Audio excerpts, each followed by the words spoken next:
Olá, pessoal, boa noite, tudo bem? Aqui é a professora Roberta. Gostaria de iniciar mais um dia de nossa live. Estamos com muitas coisas a compartilhar. Nós vamos trabalhar dois temas hoje, tá? Nós vamos trabalhar direitos humanos e um pouquinho de LEP. Quem tá animado? Eu quero saber quem tá animado. Eu tô muito animada. Com muito calor, mas eu tô muito animada. Como é que tá o calor aí? Aqui tá grande. E aí? Boa noite, Silvio. Boa noite, Paulene. Boa noite, Patrícia. Boa noite, Aline. Boa noite, Yara. Boa noite, Joyce. Sejam todos e todas bem-vindos. Vamos começar mais uma live. Em pleno domingão, você podia estar assistindo The Walking Dead, você podia estar assistindo o seriado do Sandy Júnior, mas você está aqui me aguentando. Mas eu só quero o seu bem. A minha ideia é que você consiga o maior número de informações possível e o menor tempo possível. Então você deveria estudar muito para ter essas informações.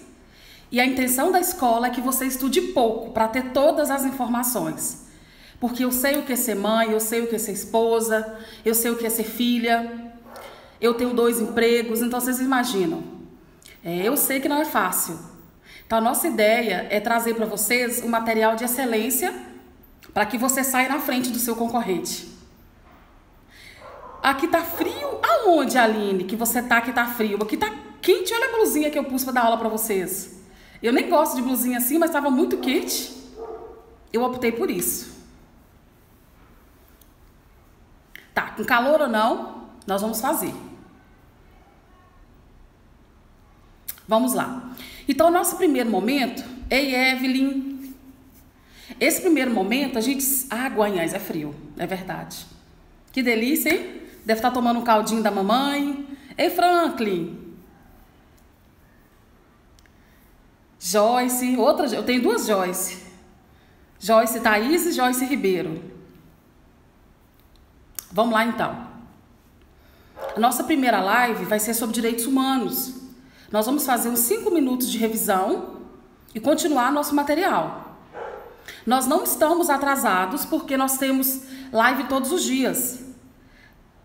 A turma da semana só trabalha de segunda a sexta. E nós trabalhamos todos os dias, então não há prejuízo, tá? Nós vemos assunto por assunto. O objetivo do grupo é que ele dure 4 meses. Eu acho que 4 meses é um tempo suficiente para a gente ver tudo com qualidade, tá? Não é ver correndo, é ver com qualidade. Então tá, vamos então trabalhar o que nós vimos sobre direitos humanos, tá? Vamos lá. Nós vimos o que são os direitos humanos. É um texto bem elaborado, previsto pós-guerra, e essa pós-guerra amadureceu o sentido dos direitos humanos ao ponto de todo mundo, todo o nosso continente, americano, europeu, asiático, todo o globo terrestre hoje conhece os direitos humanos. Então ele começou como uma sementinha, cresceu, amadureceu e hoje tem força. Dizem os livros mais novos que ele tem força vinculante. Mesmo que eu não assine tratados, eles dizem, os estudiosos, que os direitos humanos têm força vinculante, já que foi criado vários tribunais. Esses tribunais estarão recebendo denúncias de países que desrespeitarem os direitos humanos. Então, de um modo ou de outro, o país que não assina os tratados, ele sente e pode ser alvo de sanções diplomáticas. Eu postei no grupo esses dias, eu não sei se vocês perceberam, o Brasil ganhou de empréstimo um alto valor em dinheiro. E esse dinheiro veio de um banco internacional. E esse banco internacional... ele foi criado para isso, para socorrer os países diplomáticos. Aí eu te pergunto, o que é um país diplomático? Um país diplomático é aquele que respeita direitos humanos, tem interesse pela sustentabilidade e é um país que está interessado de levar o seu povo para o centro da sua dignidade. Eu sei que esse dinheiro vai ajudar o Brasil a amortizar várias dívidas que já estão vencendo e vai ser o dinheiro que vai financiar o auxílio emergencial até que seja necessário. Já estão dizendo que esse auxílio também será fornecido ano que vem. Adivinha de onde vem esse dinheiro? De um banco internacional. Então, por mais que os países não assinem os tratados, eles podem sofrer embargos econômicos, embargos esses que impedem que esse país cresça. Então, pior do que a sanção, eu tenho os embargos que, de fato, dinamizam o fechamento das fronteiras e dos comércios internacionais, tá bom? Então, todas as nações hoje buscam ser nações diplomáticas para que tenham essa abertura internacional. Tá bom? Então hoje a expressão direitos humanos é uma expressão forte, moderna. Se usou a primeira vez a palavra direitos humanos na Declaração Universal dos Direitos Humanos em 1948. Questão de prova.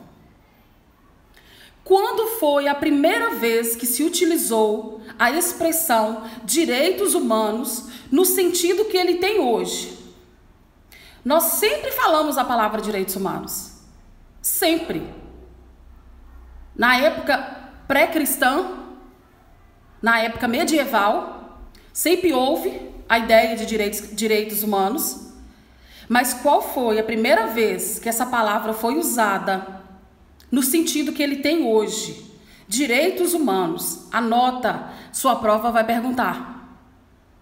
A primeira vez que se usou esse nome com o sentido que ele tem hoje foi em 1948, com a proclamação da Declaração Universal dos Direitos Humanos. Tá bom? Anotaram? É muito importante. A banca pode falar assim: foi a primeira vez que se criou direitos humanos. Não. Presta atenção. Foi a primeira vez que se usou a palavra direitos humanos com o conceito que ele existe hoje. Tá bom? 1948, pós Segunda Guerra Mundial. O que foi criado em 1945, que as bancas adoram cobrar? A criação da ONU, Organização das Nações Unidas. Ela ocorreu em 1945.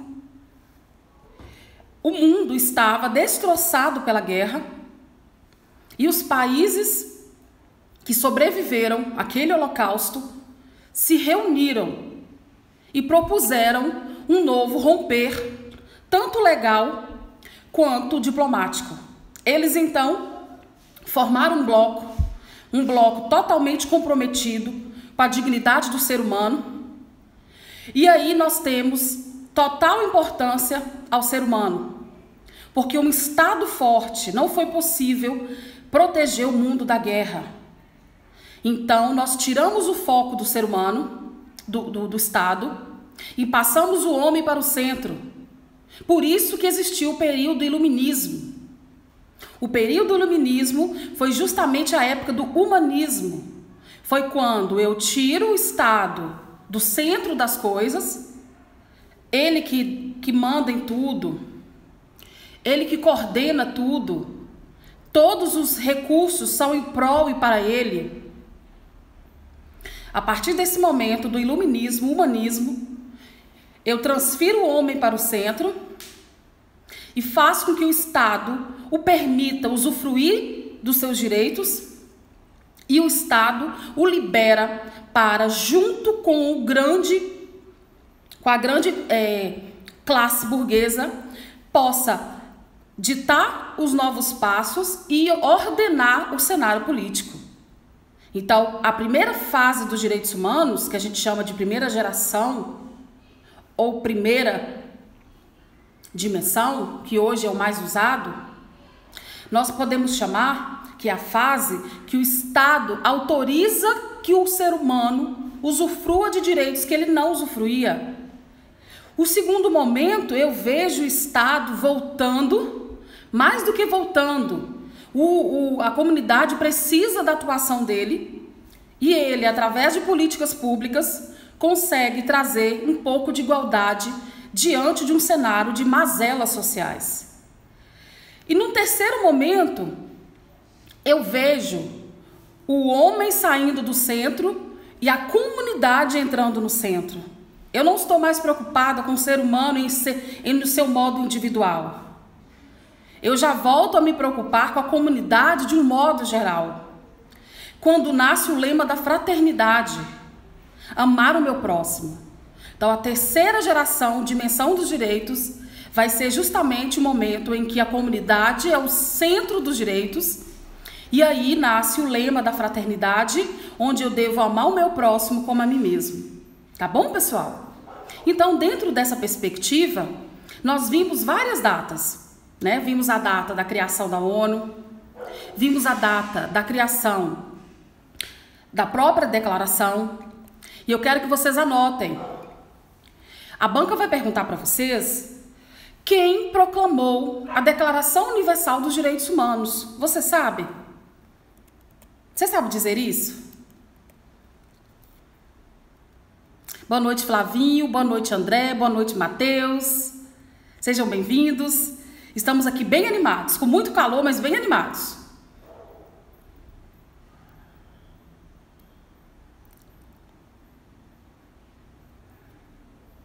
Alguém pode responder minha pergunta? Qual foi o organismo que proclamou a Declaração Universal dos Direitos Humanos? Quem pode me dizer? A maioria dos candidatos vai responder ONU, mas está errado. Não foi a ONU. Foi a Assembleia Geral da ONU. Professora, mas é a mesma coisa. Não é. Não é a mesma coisa. Uma coisa é a ONU ter proclamado, outra coisa é a Assembleia Geral da ONU ter proclamado. Professora, qual seria a resposta prática para diferenciar uma coisa de outra? Dizer que foi a ONU é dizer que foi todos os países.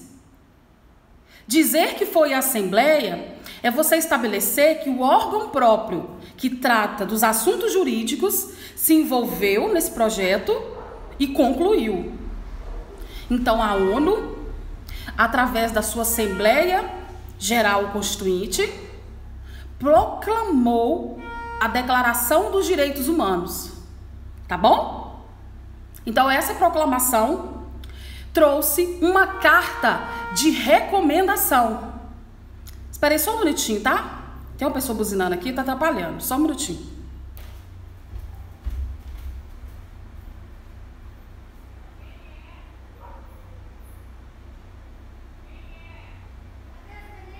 Eu tô gravando.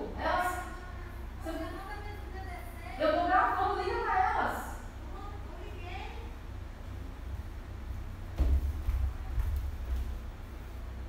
Voltamos.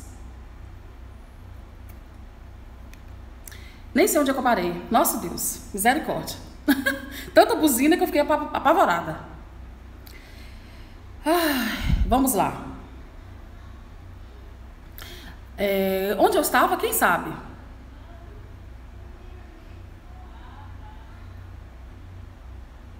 Alguém sabe onde eu parei?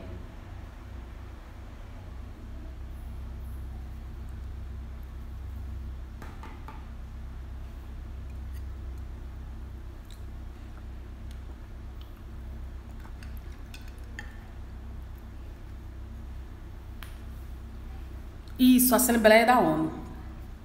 Então, essa Assembleia, ela gerou uma carta de recomendação para todas as nações. Tá bom? Gerou uma carta de recomendação para todas as nações. E a sua banca vai perguntar Qual é a natureza jurídica da Declaração Universal dos Direitos do Homem? Você sabe me dizer? Qual é a natureza jurídica? Carta de recomendação. Muito bem. Então, olha só. Ela surgiu como uma carta, é uma carta, tá? E as bancas perguntam qual é a natureza jurídica da Declaração Universal dos Direitos Humanos. E você vai dizer, a declaração foi uma carta e essa carta trouxe uma recomendação para todas as nações do mundo.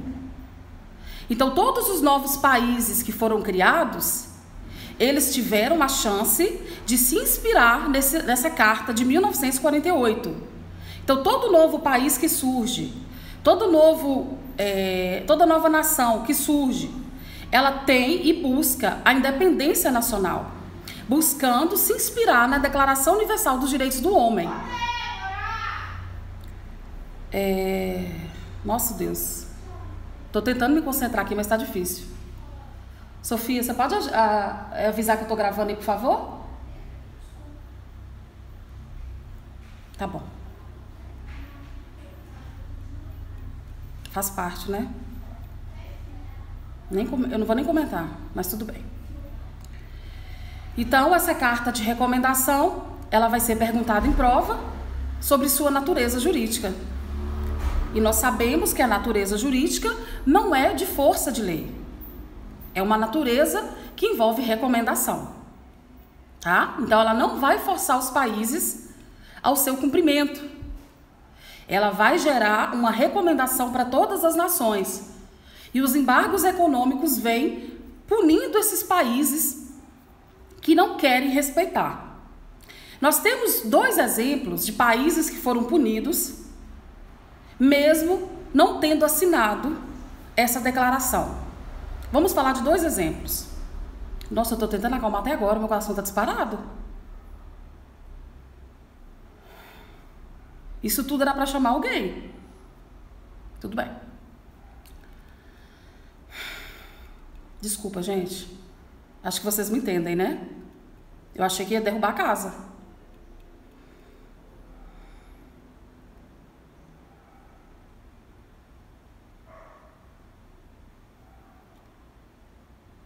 Estou tentando me concentrar. Vocês ouviram? Estava aqui embaixo, na minha porta, chamando não sei quem.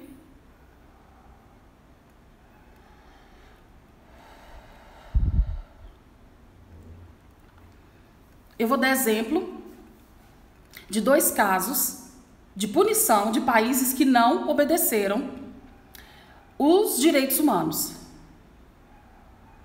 Eu tô me acalmando, eu tô tomando uma aguinha gelada aqui, eu tô me acalmando já. Misericórdia.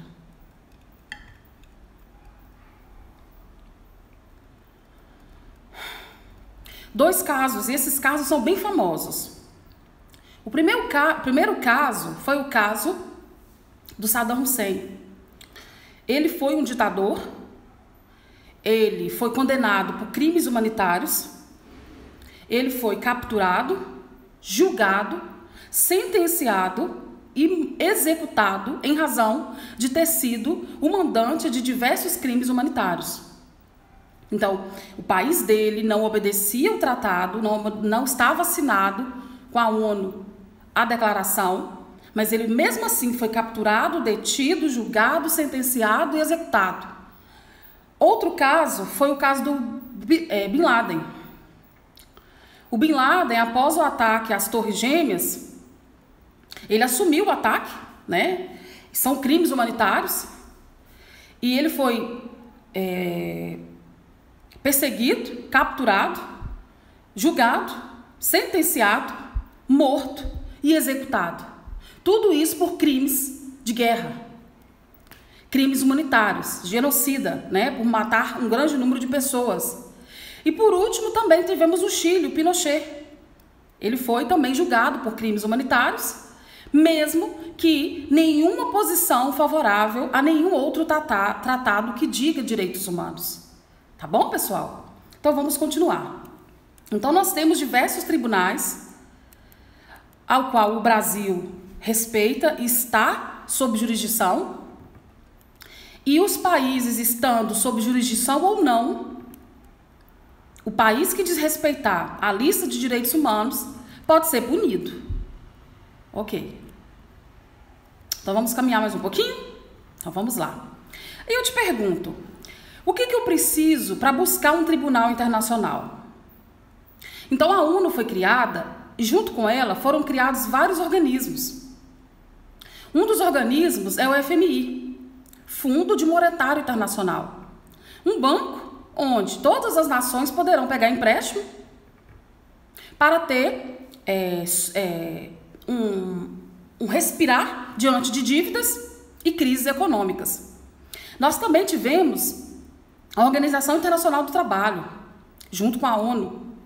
Foi criado também a Organização Mundial da Saúde, OMS, que agora está tão famosa, que os Estados Unidos acabou de se desfiliar, alegando que eles não tiveram a tempo notícias sobre essa catástrofe, né, viral que nós estamos vivendo, epidemiológica e sanitária.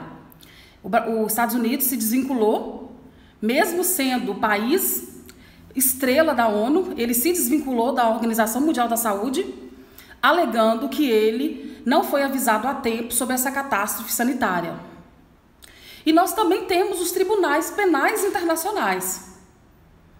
Esses tribunais penais internacionais, eles foram criados para julgar autores de crimes humanitários.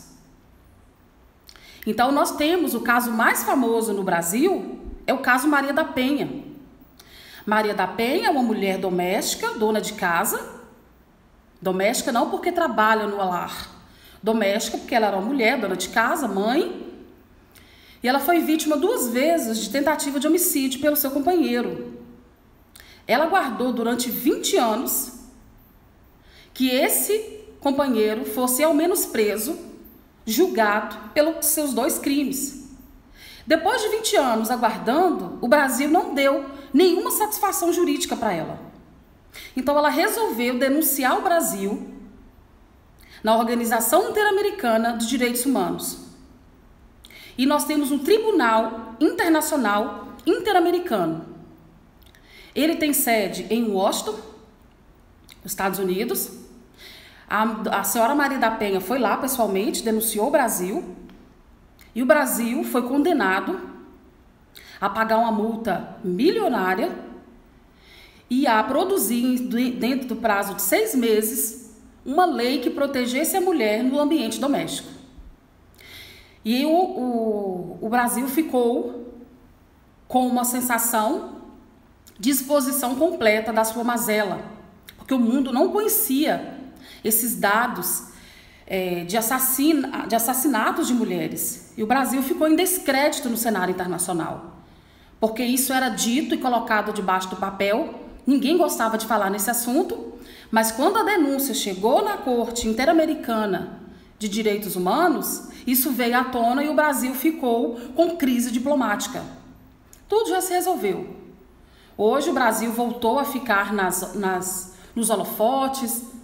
Sempre que tem um congresso, sempre que tem um novo tratado a ser assinado, o Brasil é convidado para abrir as votações, para ser o orador do grupo. Não é raro o Brasil abrir esses grandes eventos. Inclusive, nós tivemos um jurista muito famoso, o Rui Barbosa. Ele foi conhecido por ser um grande orador, onde ele estava em Haia, na Holanda. Ele era um homem muito, muito baixo em estatura e ele estava dando seu discurso. Todo mundo ficou em pé para procurá-lo diante da sua eloquência e ninguém achou porque ele era baixo em estatura, até que todos de pé o acharam e fizeram uma salva de palmas para ele, dando a ele um crédito do grande orador daquele encontro. E aí que ele ficou conhecido como o Águia de Haia, o nosso Rui Barbosa. Ele é famoso até hoje por ser um grande orador, por ter tido um papel tão importante ali naquele tribunal. Tá bom? Então, esses tribunais estão ali para receber denúncias de desrespeito aos direitos humanos. Então, quando é que eu posso buscar esses tribunais? Professora, eu posso deixar de procurar a lei brasileira e ir direto para a lei internacional? Não. Eu preciso buscar proteção no meu país. Então, eu preciso buscar consolidar o meu direito no país de origem. Então, eu tenho que buscar primeiro os direitos fundamentais, que são aqueles internos. Na ausência da proteção do meu país, eu posso buscar os direitos humanos. Professora, e se eu sei que o meu país proíbe o direito que eu estou buscando? Ainda temos situação favorável. Nós vamos denunciar esse país por desrespeito aos direitos humanos e buscar asilo em um país que possa receber essa pessoa. Então, o que acontece? O asilo, ele é dado a qualquer pessoa que esteja fugindo do seu país. Só que o motivo da fuga não pode ser crimes. Crimes comuns. O motivo da fuga pode ser somente situações de confronto com o próprio Estado, é não concordar com o Estado. Se o Estado é socialista, você não concorda, você acredita que o Estado capitalista seria muito mais proveitoso, ou crimes de opinião. E, por fim, desrespeito a direitos fundamentais. Exemplo, eu sou uma criança, não concordo com o casamento aos 12 anos, e eu sou órfã, denuncio o meu país a esses tribunais e peço asilo. E a comunidade internacional, ela vai se mover no sentido de me abrigar e me dar sua nacionalidade através do asilo. Então, qual é o interesse dos estados em conceder asilo? Hoje, a maioria dos países concedem asilo por causa do interesse diplomático. A cooperação internacional faz com que o país tenha uma ascensão político-geográfica. E isso o leva a estar sempre nos holofotes, abrindo comércios, abrindo alianças comerciais e principalmente dando a ele a chance de ter acesso aos bancos internacionais. Então é muito natural que você veja refugiados recebendo asilo em países que lhes dão casa, comida e uma nacionalidade. Nós tivemos isso ano passado. O Brasil teve uma grande imigração de pessoas vindo aqui da Venezuela. Você percebeu que o Brasil não mandou ninguém embora? O Brasil recebeu todo mundo. Inclusive, montou tendas para que eles pudessem dormir. Os haitianos também, eles vêm fazendo esse exílio.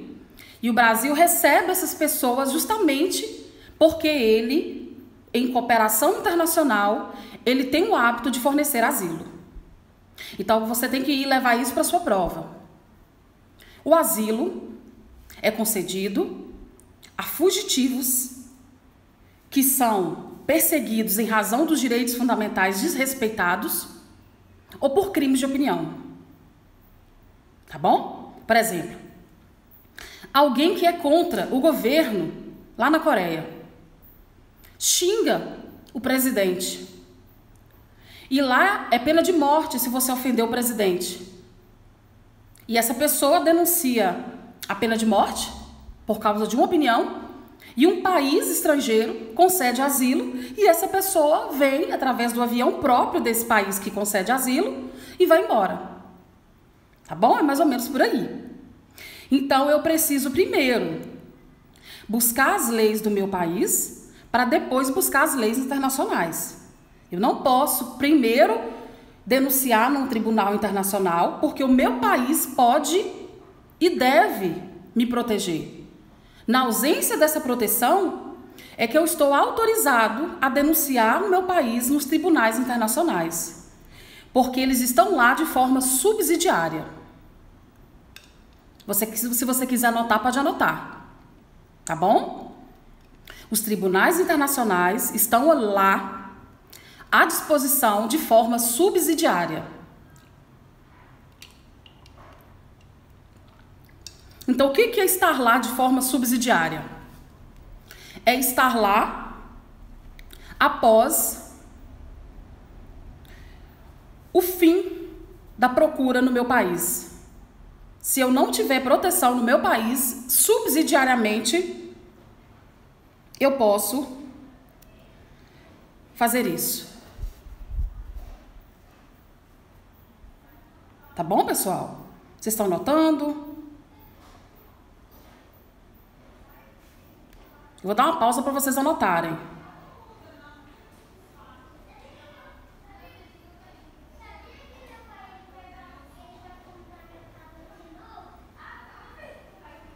Todo mundo anotou? Então vamos lá. Próximo assunto. Agora nós vamos falar das características. Porque nós já falamos do contexto histórico, já falamos das gerações, falamos da diferença entre direitos humanos e do homem e direitos fundamentais. Nos resta agora falarmos sobre as características dos direitos humanos. E é uma matéria que cai muito, tá? Quais as características dos direitos humanos? Cai muito em prova e eu preciso que você aprenda.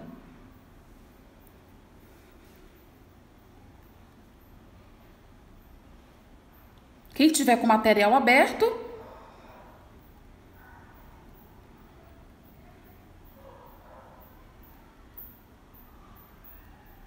pode consultar.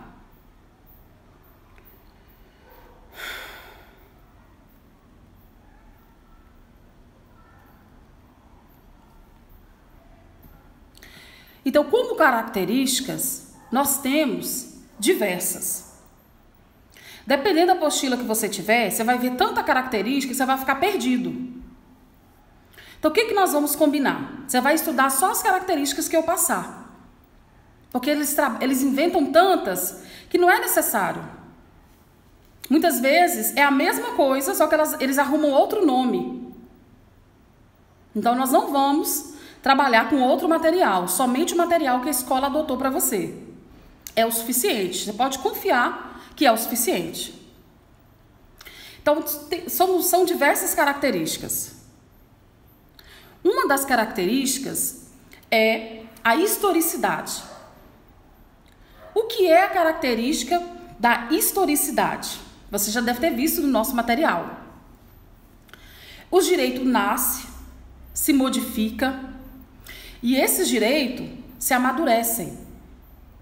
Então, o contexto histórico vai trazer as gerações dos direitos, a necessidade de um povo em determinada situação, as eras, as guerras, as classes sociais, as culturas.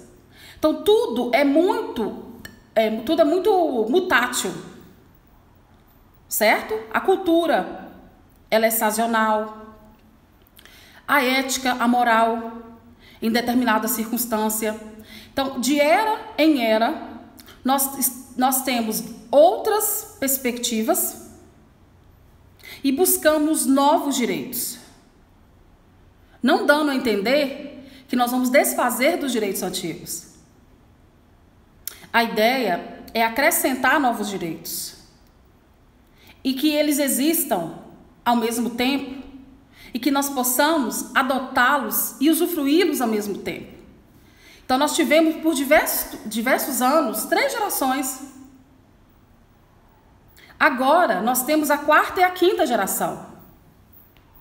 Mas eu já vi com vocês que essa 4ª e a 5ª geração não são direitos novos. São direitos sofisticados. A 4ª e a 5ª geração não é nada novo. O que nós temos são direitos sofisticados, tá bom? Então, o caráter histórico dos direitos humanos é justamente dizer que eles vão se ampliar no decorrer dos anos. Essa lista vai aumentar. E essa lista não vai se diminuir. Ela sempre vai aumentar. Quanto mais a sociedade evolui, mais ela tem ambições. E as ambições vêm trazendo novos direitos. Tá bom? Então esse é o requisito, é a característica da historicidade. Agora nós vamos ver outra característica da relatividade. Durante muito tempo, pensou-se que os direitos eram absolutos. Por que absolutos? É meu e ninguém nunca vai me tirar o direito de tê-lo. É meu e ninguém nunca vai tirar a sua titularidade. Só que com o desenvolvimento e com o conhecimento mundial dos direitos humanos, nós temos que, como todo o globo terrestre já os conhece, nós veremos vários titulares para o mesmo direito. Então, quanto mais as pessoas conhecem seus direitos, mais elas vão buscar os seus direitos. Então, o que nós temos? Nós temos que quanto mais pessoas buscam por direitos, mais acirrada vai ser a disputa. Então, naturalmente, eu vou ter sempre alguém lutando pelo mesmo direito. E, ao final, alguém vai ter que abrir mão de alguma coisa. Então, os princípios, eles vão servir de interpretação. E os direitos são princípios. Sendo princípios, eles serão interpretados, no caso concreto, e eu vou dar direito a um e tirar de outro. Um exemplo para te provar a relatividade dos direitos. O direito à vida. Ele é um direito absoluto? Por muito tempo imaginou-se que sim, mas hoje a gente sabe que não. Em caso de guerra declarada, eu sei que existe nos códigos militares a possibilidade da pena de morte. Já está previsto. Em caso de guerra declarada, há possibilidade da pena de morte. Então, a vida não é um direito absoluto, já que em caso de guerra declarada, eu posso suprimir alguém o direito à vida. Eu posso te dar outro exemplo de direitos relativos, que seria justamente o direito da gestante que sofreu estupro, fazer o aborto dessa criança. Eu não sei se vocês viram, mas no Espírito Santo, agora, esse fim de semana, uma criança de 10 anos ganhou o direito na justiça de realizar um aborto. E a lei é clara, que toda mulher alvo de estupro, ela tem direito a um aborto. Então, o aborto é relativizar a vida. De um lado, eu tenho uma mãe que quer sua integridade física e emocional. Do outro, eu tenho um bebê que tem direito à vida. Porque a lei protege o bebê no útero materno. A lei não protege as pessoas do nascimento. Não. A lei protege o nascituro. Nascituro é aquela pessoa que ainda nem tem direitos na vida civil. É o feto. Então, na luta da mãe pela integridade física e emocional, com uma criança objeto de estupro, fruto de estupro, quem ganhou foi a mãe, porque já nasceu. Então, no Espírito Santo, eu não sei o que aconteceu. Ela não teve direito. Eu sei que o Franklin está indo no Espírito Santo, né, Franklin? Você deve ter visto isso melhor do que a gente. Eu sei que ela precisou viajar para outro lugar para realizar esse procedimento. Ah, tá vendo? Foi isso mesmo. Eu não li, eu devo ler essa reportagem amanhã, porque me interessa, né? Eu sou da área dos direitos humanos, eu estudo muito essa área e eu preciso me formar bem, porque isso pode ser um caso de denúncia aos tribunais internacionais. Se o Brasil se recusar, em todos os estados, de concluir o aborto, ela pode buscar nos tribunais internacionais esse direito.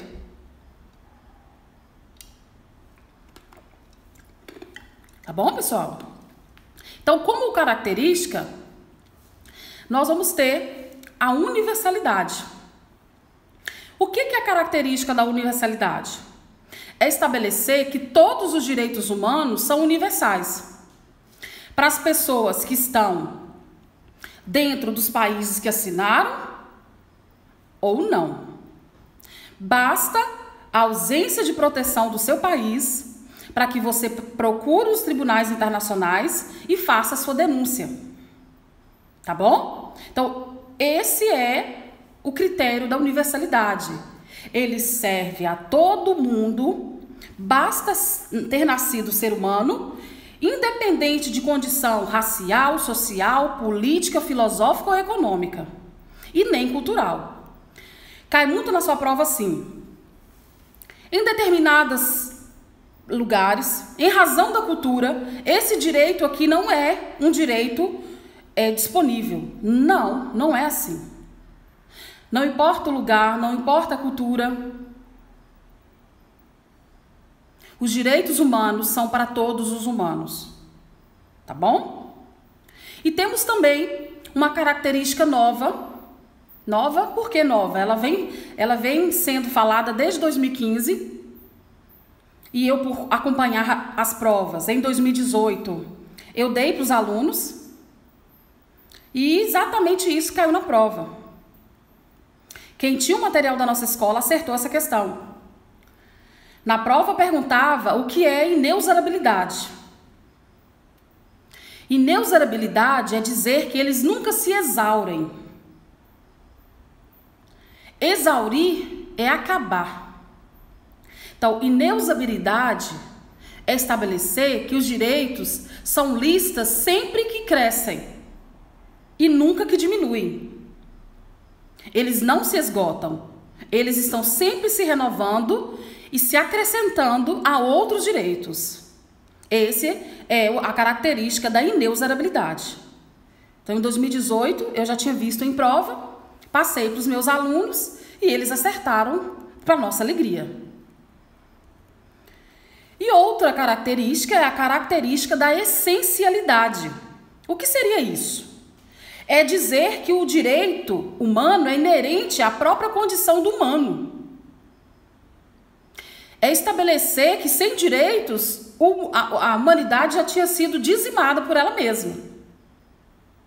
Então não adianta eu pensar em humanidade sem direitos, porque os direitos humanos é inerente à minha própria ideia de direito.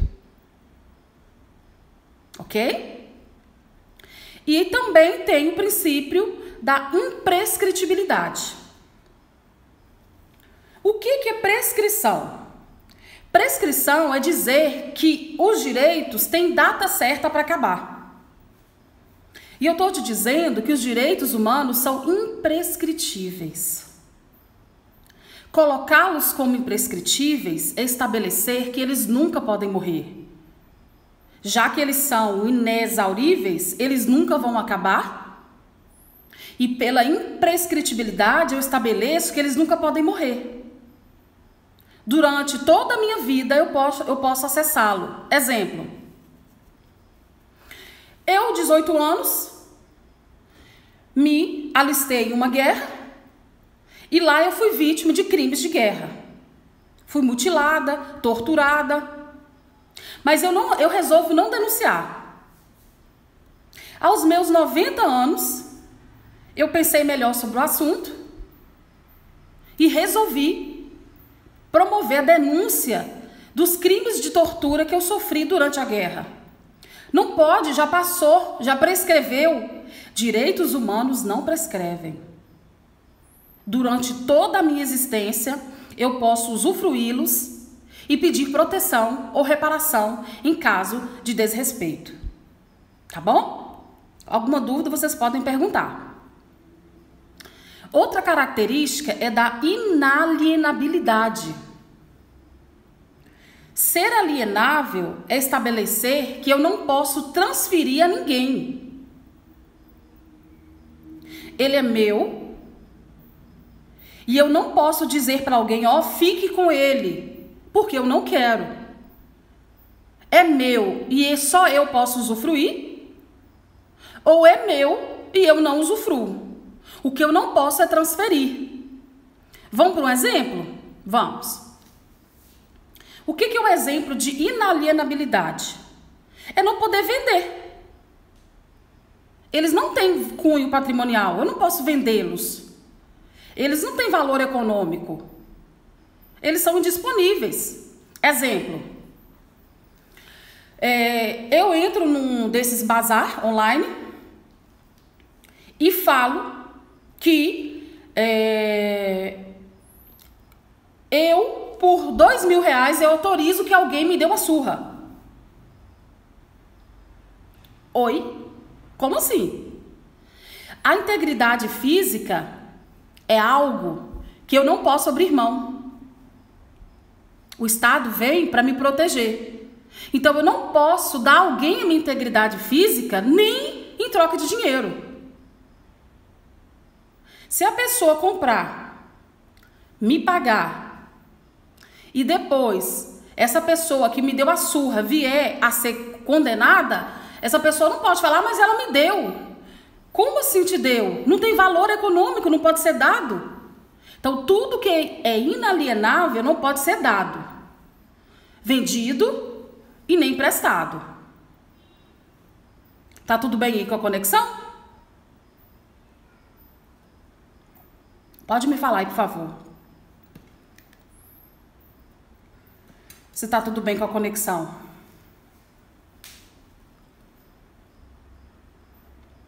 Ok. Tá bom, a Paulene falou que travou, né? Deve ser que travou na casa dela. Mas depois que ela voltar para revisar, para ouvir o que ela perdeu, fica normal. Eu já fiz o teste, tá? Quando eu transfiro pro YouTube, eu vejo que fica íntegro. Fica tudo sem pausa. Ainda bem, né? Ainda bem. Qualquer intercorrência que tiver, se você precisar retornar pro grupo, a aula fica salva. Então vamos lá.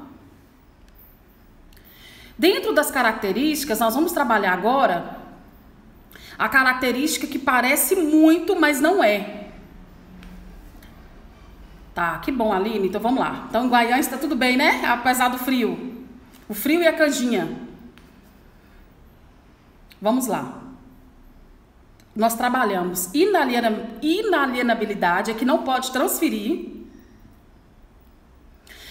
Agora nós vamos trabalhar irrenunciabilidade, é que eu não posso abrir mão.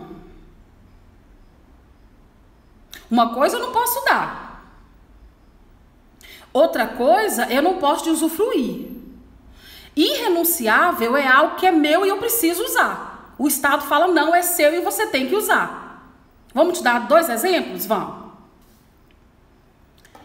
Eu sou mãe, na audiência de separação, eu digo ao juiz que eu não quero alimentos para o meu filho do meu ex-marido. Não há essa possibilidade.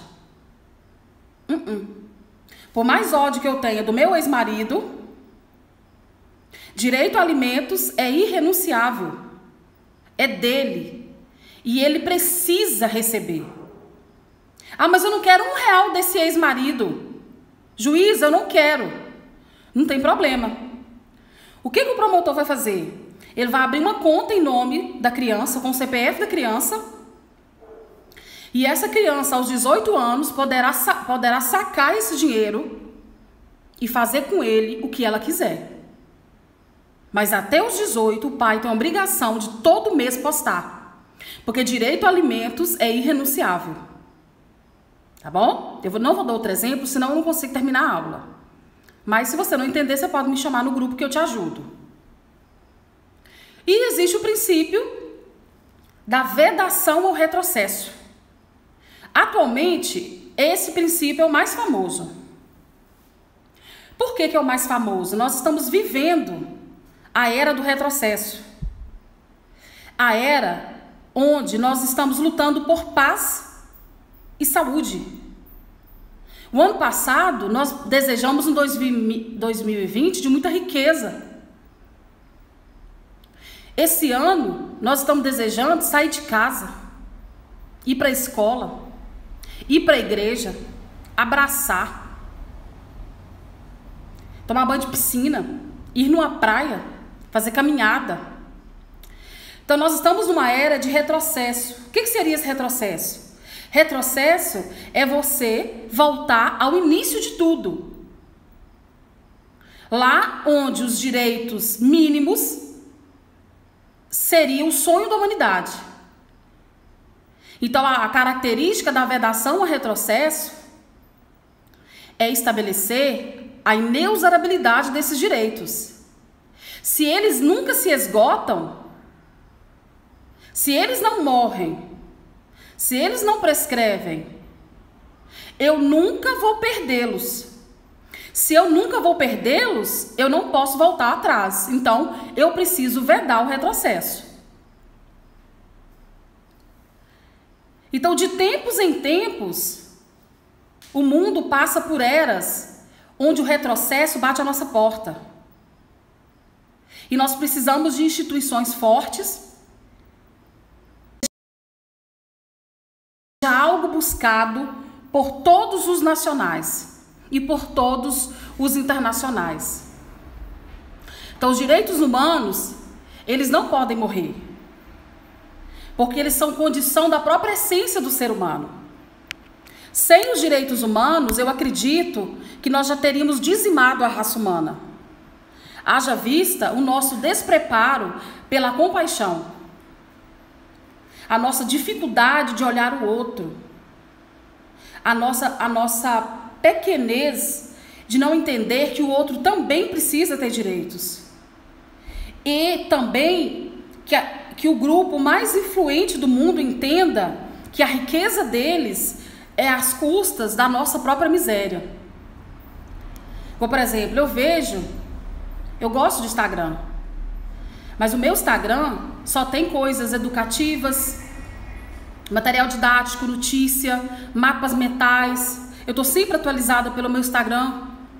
Mas eu vejo que o Instagram hoje é o Instagram da futilidade. E talvez esse ano de 2020 tenha nos dado a chance de enxergar o que é essencial. Mas é uma chance. Pode ser que nós percamos essa chance.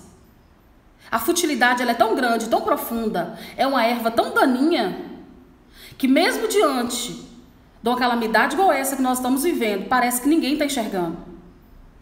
Parece que essa solidão provocada por esse pânico generalizado, por medo do vírus, parece que está ensinando as pessoas a serem cada vez mais solitárias. É como se fosse um tiro que sai pela culatra. A preocupação nossa é muito grande, porque as crises são para nos levar para lugares maiores. Os desertos nos mostram lugares que têm água em abundância. Então, os direitos humanos não podem morrer. Quanto mais eu fortaleço o ser humano, quanto mais eu coloco dentro da sua dignidade, mais ele vai ter condições de lutar pelo que é dele. E mais ainda, eu acredito na educação. Porque eu até hoje não processei tudo que eu vivi e estou vivendo com a Prefeitura de Governador Valadares. Eu tive 1000 alunos. E a ideia que eu tinha, eu pedi para o Senhor, eu falei, Senhor, eu quero 100 aprovados. Eu quero 100 aprovados. Eu sei que é muito, mas o Senhor me deu 1000 alunos, por favor, me dê 10%. O Senhor pede 10% para a gente, eu peço 10% para o Senhor. E quando eu vi aquela multidão de gente confiando na escola, confiando na nossa equipe, eu sabia que o Senhor era conosco. E a educação ali, aplicada, mudou a vida daquelas pessoas. Agora, na pandemia, foi despedido todo servidor que não tivesse sido aprovado no concurso. Então, todos aqueles que passaram no concurso foram mantidos. Mas aqueles que não passaram foram demitidos. Então, todos os nossos alunos aprovados não foram demitidos no tempo da crise. porque o ano passado eles estudaram e foram aprovados. Então agora eles estão aguardando a nomeação. Mas por terem estudado, acreditado no futuro melhor, eles não foram demitidos. Porque a prefeitura não quis demitir um servidor aprovado, mesmo que não estivesse nomeado. Tá? Então, tudo que a gente faz na crise é para você usar no momento em que você precisar de recursos. Tudo que é pouco vai ser muito para alguém. Então, agora que você não pode sair de casa, que você não pode receber visita, agora que está tudo muito estranho, é o melhor momento para você guardar. É o melhor momento para você investir em você mesmo. Eu sempre lembro das passagens da Bíblia. Sempre lembro. E nesse momento eu lembro quando José guardou muitas sacas de cereal, porque ele sabia que estava vindo a fome. E eu te falo, está vindo a fome de conhecimento. O mundo precisa da medicina para salvar a humanidade desse vírus terrível. O ano que vem nós vamos precisar de pessoas para cargos públicos. Nós vamos precisar de pessoas para resolver problemas sérios. E nós sempre vamos precisar de pessoas para trazer resposta para a humanidade. Sabe qual é a única chave que eu conheço que possibilita isso? Educação. Educação é um fruto amargo, mas seus frutos são doces, já dizia um filósofo. Então invista na sua educação, invista na educação dos seus filhos. Porque dentro da sua casa você vai ter a chave para a humanidade. Alguém que vai descobrir a cura de uma doença, alguém que vai descobrir a cura de uma receita para a cura de uma doença terrível. Vai ter uma palavra para trazer paz para uma humanidade. Tá bom? Então a palavra que eu deixo para vocês. Os direitos humanos não podem morrer. Ele está em mim, ele está em você. E quanto mais nós estudarmos, quanto mais nós conhecermos, ele vai ser algo que não vai morrer. Então nós precisamos alimentar os nossos direitos. Os nossos direitos nos tornam tiranos? Não. Os nossos direitos nos tornam autoridade. Porque Deus diz que dá a César o que é de César. Mas para mim saber o que é de César, eu preciso saber da lei. Então vamos conhecer a lei, vamos conhecer todo o conhecimento humano, porque o conhecimento divino vem a quem ele quer e a quem busca por ele, tá bom? Então eu me despeço aqui dessa aula. Nós já acabamos toda a teoria geral dos direitos humanos. Nos resta agora trabalharmos a DUD, a Declaração Universal dos Direitos Humanos. E logo após nós vamos trabalhar os tratados, regras de Mandela, todos aqueles tratados que a própria banca cobrou no processo seletivo de 2018, tá? O Instagram está me cobrando um encerramento, aqui já tem 1 minuto para me encerrar. Então desculpa aí o mal súbito, eu te digo que não foi fácil, porque eu fiquei muito preocupada, eu não sabia o que de fato estava acontecendo. E eu precisei de muita concentração. E eu vou dizer para vocês, eu só dei conta porque eu amo tudo isso, tá? Tem uma coisa em mim que não me tira do foco. É quando eu estou ministrando o pouco que eu estudo para vocês. É meu propósito. Quando você está no seu propósito, nada te tira do foco. Então vai buscar o seu propósito para você ser um pouquinho mais forte nas suas desculpas. Se você não é forte nas suas desculpas, é porque você não está seguindo o seu propósito. Porque quem tem propósito não tem desculpa, tá bom? Vou encerrar. Eu não sei se eu vou voltar, eu vou tentar. Eu não sei se eu aguento outra maratona de 1 hora. Vou tentar, porque eu não estou ainda passando bem. Tá bom? Quem me conhece sabe que eu tenho esse problema mesmo com ansiedade, com susto. Como diz na roça, eu tenho 2 resguardos quebrados. Em qualquer susto eu fico desorientada. Então eu vou tentar voltar. Se eu não voltar, eu ponho no grupo, tá bom? Eu amo vocês, obrigada por essa oportunidade de ministrar. É um privilégio para mim, porque onde eu iria despejar tanta coisa que Deus põe no meu coração? Vocês é que estão aqui para me ouvir. Obrigado por me ouvirem, tá bom? Deus abençoe.